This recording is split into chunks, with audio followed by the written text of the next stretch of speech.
अस्सलाम वालेकुम स्टूडेंट्स। आज जो हम टॉपिक डिस्कस करने जा रहे हैं वो है इक्विलिब्रियम कांस्टेंट केसी। तो इक्विलिब्रियम कांस्टेंट हमने लॉ ऑफ मास सेक्शन में पढ़ा हुआ है और उसमें केसी के बारे में हम आज पढ़ेंगे, उसके यूनिट्स को फाइंड आउट करेंगे। तो केसी क्या है? It is the ratio of product of concentration of products. अब यहाँ पर दो प्रोडक्ट्स आ गए, एक ये वाला प्रोडक्ट और एक ये प्रोडक्ट। तो इसमें हमारे पास ये जो प्रोडक्ट है ना, ये है हासिल ज़रब, मतलब ज़रब जो करना है ना वो है product of concentration of products with their coefficient in their exponent है। कोफिशिएंट क्या होते हैं? अब जैसे कि मैं एग्जांपल से शो करने की कोशिश करता हूँ।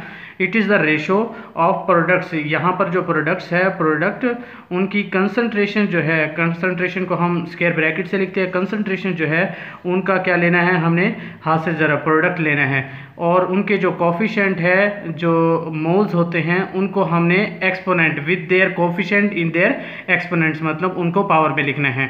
ठीक है जी। To the product of concentration, मतलब अब प्रोडक्ट ऑफ कंसंट्रेशन किसकी होनी चाहिए? रिएक्टेंट के जो कंसंट्रेशन है उसकी क्या होनी चाहिए? हासिल ज़रब, और उनकी जो कोफिशिएंट है वो क्या होने चाहिए? उसके एक्सपोनेंट में आने चाहिए, पावर में आने चाहिए। ठीक है जी। तो ये डेफिनेशन समझ में आ जाएगी क्या चीज़ है। It is the ratio of product of concentration of products with their coefficient in their exponent to the product of concentration of reactant with their coefficient in their exponents. अब अगर हम उर्दू में बात करेंगे तो इसका क्या बन जाएगा कि जो प्रोडक्ट की कंसंट्रेशन है उसका हासिल ज़रब और उनके कोफिशिएंट बतौर कुव्वत नुमा, और नीचे क्या है? रिएक्टेंट की कंसंट्रेशन, उसका हासिल ज़रब और उनके कोफिशिएंट बतौर कुव्वत नुमा है। अब आगे जो आ जाता है वो है हमारे पास यूनिट्स ऑफ केसी। तो यूनिट ऑफ केसी में हम दो तरीके से मालूम कर सकते हैं केसी के यूनिट। एक आसान तरीका है बिल्कुल ही, वो आप एमसीक्यूज़ के लिए इख्तियार कर सकते हैं, उसको आप शॉर्ट क्वेश्चन के लिए नहीं कर सकते, वो आसान तरीका है बिल्कुल। और एक थोड़ा सा लॉन्ग तरीका है, वो आप शॉर्ट क्वेश्चन के अंदर इस्तेमाल करेंगे। जो शॉर्ट तरीका है, जो एमसीक्यूज़ के लिए आपने करना है, मतलब एमसीक्यूज़ आ जाए तो उसके लिए टाइम थोड़ा होता है, तो इसलिए उसमें ये तरीका अपना सकते हैं। तो हमारे पास क्या है? N2 + 3H2 क्या बन रहा है? 2NH3। तो KC इसका क्या आ जाएगा? ऊपर प्रोडक्ट्स आएगा, उसकी कंसंट्रेशन और उसके जो कोफिशिएंट है बतौर कुव्वत नुमा आएगा, और जो रिएक्टेंट्स है उनकी कंसंट्रेशन और उसके हासिल ज़रब और साथ में उनके जो कोफिशिएंट है बतौर कुव्वत नुमा आ जाएंगे। अच्छा जी। अब हमने देखना क्या है? अब हमने सिर्फ पावर्स को देखना है। ये जो शॉर्ट तरीका है इसमें सिर्फ पावर्स को देखना है। यहाँ पर ऊपर कितनी पावर है? 2, और नीचे कितनी है? 3 + 1 4।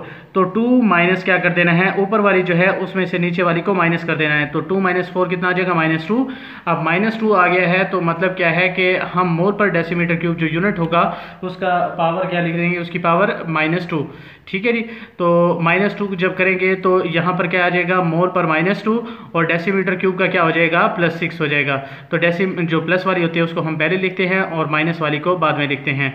ये बात क्लियर होगी है? मतलब क्या करना है कि जो प्रोडक्ट की पावर है उसमें से रिएक्टेंट की पावर को माइनस करके हम अंदाज़ा लगा सकते हैं कि इसके जो यूनिट्स होंगे वो क्या होंगे।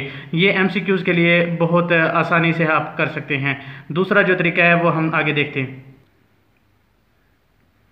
अब आगे जो लॉन्ग तरीका है, जो आप शॉर्ट क्वेश्चन के अंदर अगर कोई भी आपके पास शॉर्ट क्वेश्चन आ जाए, जिस भी रिएक्शन की आपको जो केसी है मालूम करना है, उसके यूनिट्स मालूम करने हैं, तो आप इस तरह मालूम कर सकते हैं। तो केसी में क्या होता है? प्रोडक्ट ऊपर होता है और रिएक्टेंट क्या होते हैं? नीचे होते हैं। अब हमारे पास एक एग्जांपल हम ले लेते हैं, जैसे कि N2 + 3H2 और क्या बन रहा है? 2NH3 बन रहा है। तो केसी इसका जो है ना हम कैसे लिख सकते हैं? ये जो प्रोडक्ट है ये ऊपर आ जाएगा और इसकी जो कोफिशिएंट है बतौर कुव्वत नुमा, और रिएक्टेंट जो है उनकी कंसंट्रेशन, उनका हासिल ज़रब और उनकी जो कोफिशिएंट है बतौर कुव्वत नुमा आ जाएगी। ठीक है जी। अब ये जो है ना हमने करना क्या है इसमें, लॉन्ग जो तरीका है उसके अंदर करना है ये है कि ये जो ब्रैकेट और अंदर जो कुछ भी है सब चीज़ों को ख़त्म करके छोटी ब्रैकेट के अंदर क्या लिख देना है हमने? मोल पर डेसीमीटर क्यूब। ठीक है जी। और यहाँ पर भी अब देखो कि यहाँ पर NH3 और ब्रैकेट को ख़त्म करके क्या लगा दिया? मोल पर डेसीमीटर क्यूब। यहाँ पर भी N2 और ब्रैकेट को ख़त्म करके क्या लगा दिया? मोल पर डेसीमीटर क्यूब। और जो H2 है और उसकी ब्रैकेट है उसको भी ख़त्म करके हमने क्या लगा दिया? मोल पर डेसीमीटर क्यूब। और जो पावर है वो एज इट इज़ आ जाएगी। इसके ऊपर 2 आई है और इसकी 1 है और इसकी कितनी है? 3 है, आ गई है। अच्छा जी। अब 3 और 1 कितना हो जाएगा, पावर 4 हो जाएगी। तो और ऊपर क्या है, 2 है, तो 2 से कैंसिल हो जाएगी, बाकी कितनी बचेगी 2। तो क्या हो जाएगा कि 1 ओवर क्या आ जाएगा, मोल पर डेसीमीटर क्यूब, क्या क्या आ जाएगा, स्केयर आ जाएगा, ओवरऑल स्केयर हो जाएगा। तो जब ये ऊपर जाएगा तो इसकी पावर क्या हो जाएगी, ये प्लस में थी तो ऊपर क्या हो जाएगी, माइनस में। जब माइनस में होगी तो माइनस अंदर जब जाके जब मल्टीप्लाई होगा तो क्या होगा, ये मोल क्या हो जाएगा, प्लस वाला था तो -2 हो जाएगा।